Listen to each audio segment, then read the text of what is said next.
이번 시간에는 명리학 초급 과정인 십천간과 십이지지에 대해서 공부해 보는 시간이 되겠습니다.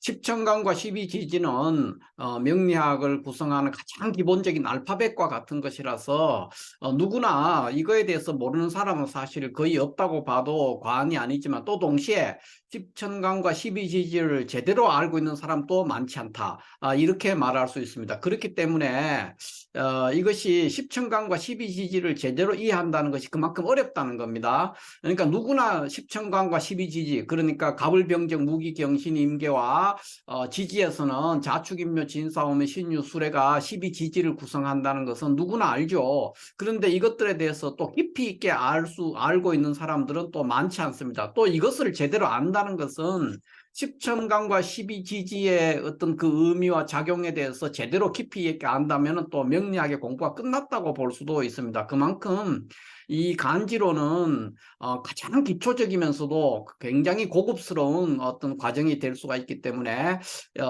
오늘 한 번 더 공부를 하는 시간을 갖도록 하겠습니다. 오늘부터 시작해서 십천간과 십이지지, 그러니까 총 22개가 되죠. 22개의 강좌를 연속적으로 틈이 날 때마다 조금씩 공부해서 개별적으로 갑과 을, 병, 정 뭐 이런 십천간들의 의미, 또 자축인묘 진사오미 신유 수레라는 십이지지의 깊은 의미를 파악해보는 그런 시간을 갖도록 하겠습니다.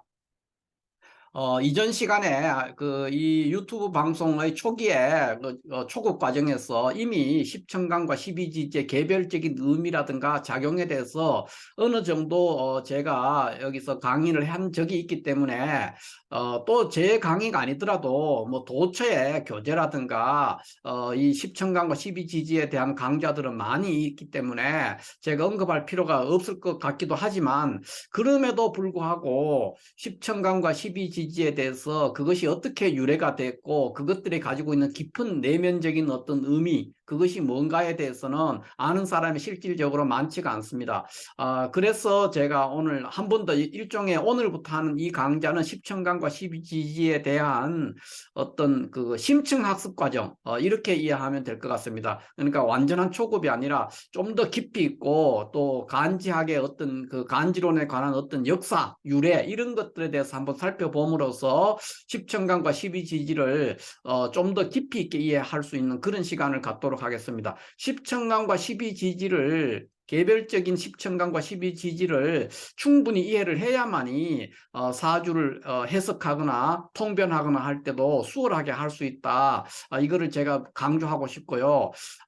다들 십천간과 십이지지를 알지만 실제로는 잘 모릅니다. 몰라서 사주 통변을 하거나 이 명리를 해석할 때 어려움에 봉착하기가 쉽습니다. 그래서 오늘부터 하는 이 간지론, 십천간과 십이지지를 논하는 이 간지론은 상당히 깊이 있게 할 것이고, 또 과거에 썼던 갑골문에서부터 이 갑을병정의 글자들이 어떻게 해서 유래되어 왔고 그것이 의미하는 것이 무엇인가에 대해서도 한번 깊이 있게 살펴봄으로써 우리가 사주를 감명하고 통변할 때 그것을 활용해서 좀 더 그 사주를 깊이 있게 풀어낼 수 있는 그런 어떤 미천이 될 수 있는 그런 시간이 되도록 이렇게 노력을 하도록 하겠습니다.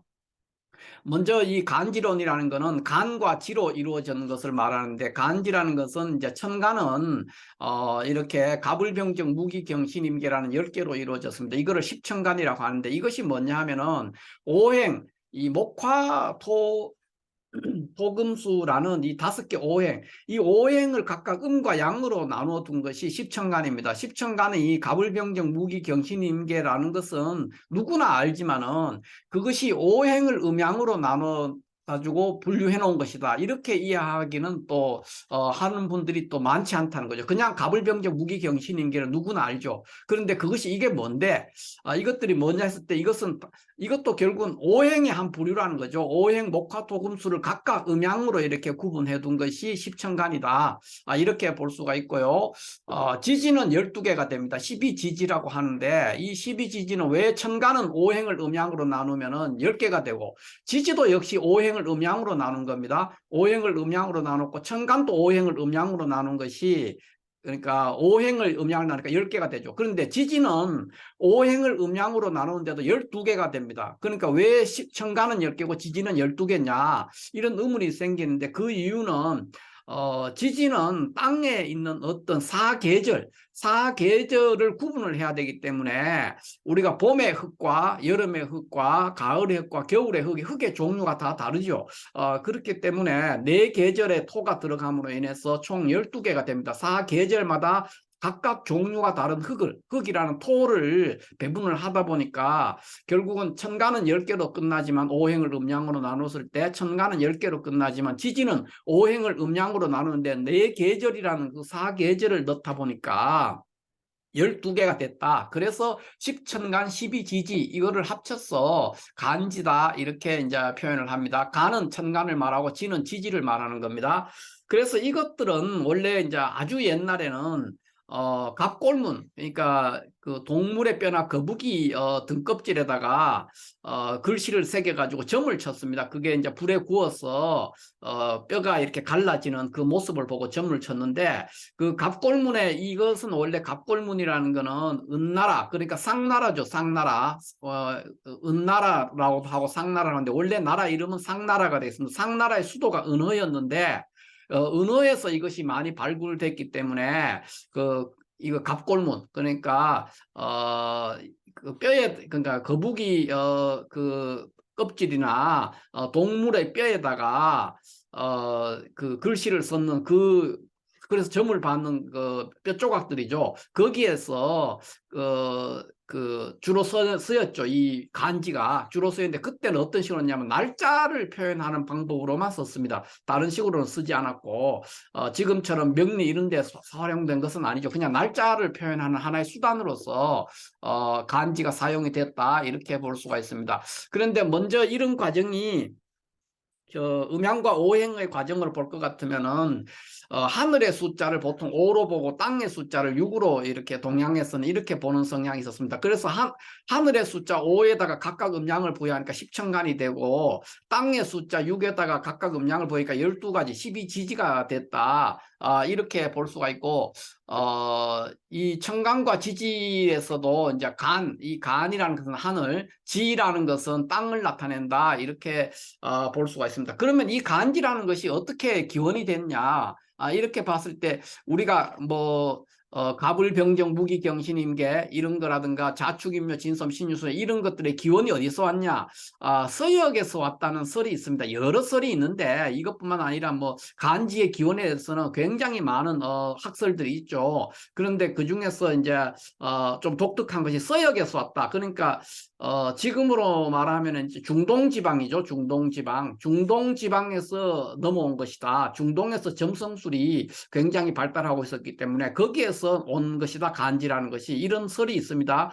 그래서 이 간지 이런 것이 서역의 원어 그러니까 갑을병정이라는 이름을 이렇게 붙인 이유 갑이나 을이라 우리가 이렇게 부르는 이유는 서역의 원어를 음력한 것이다. 이렇게 보는 그런 학설이 있다 하는 것을 참조로 알아두면 좋겠습니다. 그러면 이 간지가 어떻게 기원됐느냐 하는 간지의 기원이 뭐냐 하는 것을 잠깐 살펴보면은 원래 이 간지를 다르게 부르긴 하는데 천간은 10개, 지지는 12개이기 때문에 천간을 모라고 하고 지지를 자라고 합니다. 그래서 간지 외에 다른 말로 신모, 십이자 이렇게도 표현을 한다 하는 것을 참고로 알아두시면 될 것 같고요.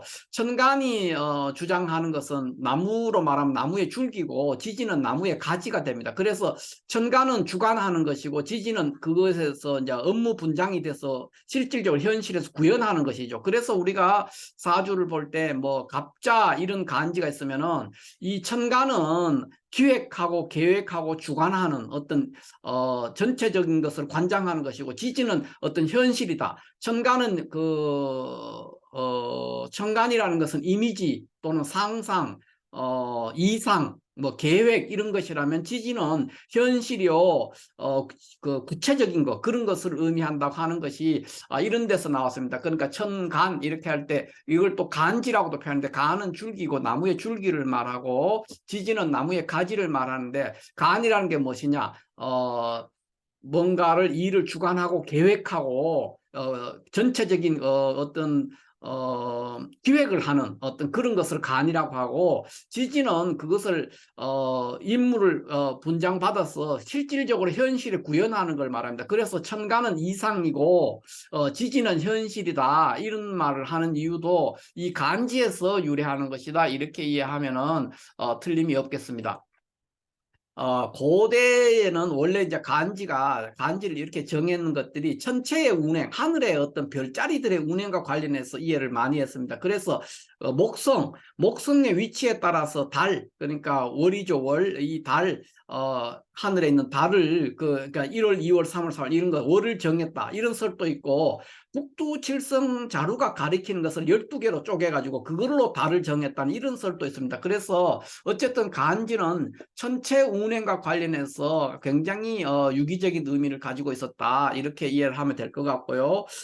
그 다음에 간지를 누가 만들었냐, 이런 가불병정 무기경신계와 자축인묘 진사오미 신유수레란 12지지, 천간과 지지를 누가 만들었냐 이렇게 했을 때 연애 자평, 그 고서 연애 자평에 볼 것 같으면은 황제, 그러니까 요 황제라는 사람은 중국의 고대 전설적인 인물 중에서 삼황과 오제가 있습니다. 그래서 삼황은 뭐 복희씨나 신동씨나 여화씨 같은 그 삼황이 있었고, 오제가 있습니다. 오제의 이거는 이제 우리가 보통 말하는 임금 황자가 누를 황자를 쓰죠. 그래서 황제 헌원씨 가 있었는데 삼황오제 한 사람입니다. 황제라는 분이 그 헌원씨인데, 이 사람의 신하인 대요를 시켜가지고 간지를 만들었다. 어떻게 만들었냐? 음양오행에 따라서 만들었다. 뭐 이렇게 일종의 전설과 같이 그렇게 기록이 됐습니다. 연해자평에는 어쨌든 황제가 대요씨를 시켜서 간지를 만들었다, 이렇게 돼 있고요.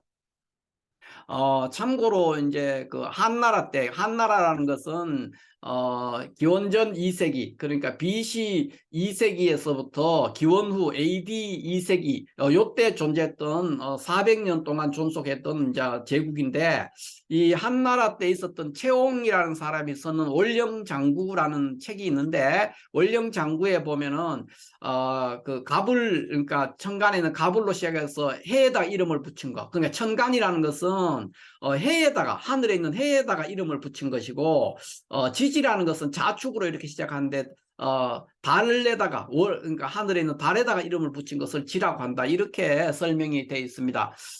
그 외에 또 우리가 지지를 이렇게 봤을 때 자축이며 진사오며 신유술래 이렇게 했으면은 자는 쥐고 축은 쏘고 이는 범이고, 이렇게 우리가 이해하지 않습니까? 뭐 쥐띠, 소띠, 범띠, 토끼띠 이렇게 얘기를 하는데, 이렇게 자축이며 진사오며 신유술래에 어떻게 해서 동물의 띠를 갖다가 붙였느냐, 이런 것들에 대해서 이제 의문이 생길 수 있는데, 그것들은 송나라 때 그 고승이 그라는 사람이 이제 편찬에는 사물기원이라는 책이 있습니다. 사물기원. 이 사물기원이라는 책에서 아까 조금 전에 말씀드린 이 황제, 그러니까 삼황오제 시대, 그러니까 적어도 기원전 BC 한 2000년 이전이죠. BC 2000년 이전에 있었던 그 시절의 사람들입니다. 그러니까 뭐 2000년에서 한 3000년, 그때 있었던 중국의 고대 왕조죠. 고대 있었던 뭐 왕조라고 할 수도 있고 부족 국가라고도 할 수 있는 그런 어떤 아주 고대 얘기인데, 그때 이 황제가 자축 등의 12진을 그때 벌써 우리 자축인묘 진사오미 신유술래에 12종류의 동물들을 배치하는 그런 일을 했다 하는 그런 기록이 송나라 때니까 뭐 한 1000년대죠. 1000년대, 기원 후 1000년이니까 한 1100년 전 그때니까, 그때 송나라의 고승이라는 사람이 편찬한 사물기원이라는 책에는 지지에 왜 동물의 띠가 붙어 있느냐, 그것을 붙인 사람이 누구냐 이랬을 때 황제가 붙였다. 황제가 그냥 우리가 보통 말하는 임금의 황제, 그것이 아니라 황제라는 것은 삼황오제 한 사람입니다. 그 황제라는 분이 황제 헌원씨가 붙였다, 그 동물을 붙였다 하는 그런 이야기가 있습니다. 그런 기록이 있습니다. 사물기원에.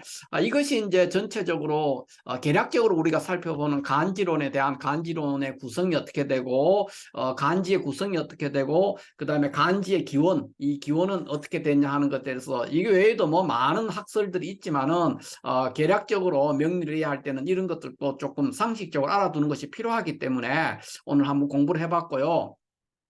다음 시간부터는 이 각각의 갑과 을, 병정, 천간들의 개별적인 글자 하나하나와 또 지지의 자축인묘 개별적인 글자 하나하나에 대해서 그 얘기, 그러니까 정현이 주석을 달았죠. 정현이 해설을 썼는 한나라 때 정현이라는 학자가 있었는데 이 학자가 얘기라는 책, 얘기라는 책에 주석을 설명서를 달았다는 겁니다. 그때 달았던 그 정연이 그 원령에 대해서 설명을 붙여놨는 그런 거를 중심으로 해서 이 각각의 갑과 을 이런 것들의 유래라든가 의미 이런 것들에 대해서 좀 더 깊이 한번 공부를 해보는 그런 시간을 갖도록 하겠습니다. 자, 그래서 오늘은 간지에 대해서 개략적인 어떤 의미들 이런 것들을 했고 다음 시간부터는 이제 갑을병정들의 의미 또는 자축인묘들의 개별적인 자축인묘들의 의미를 공부하는 시간을 갖도록 하겠습니다. 자, 이렇게 해서 오늘은 간지가 어떻게 구성이 되고 간지의 기원은 어떻게 되느냐 하는 것들에 대해서 간략하게 한번 공부해 보는 그런 시간이 되었습니다. 감사합니다.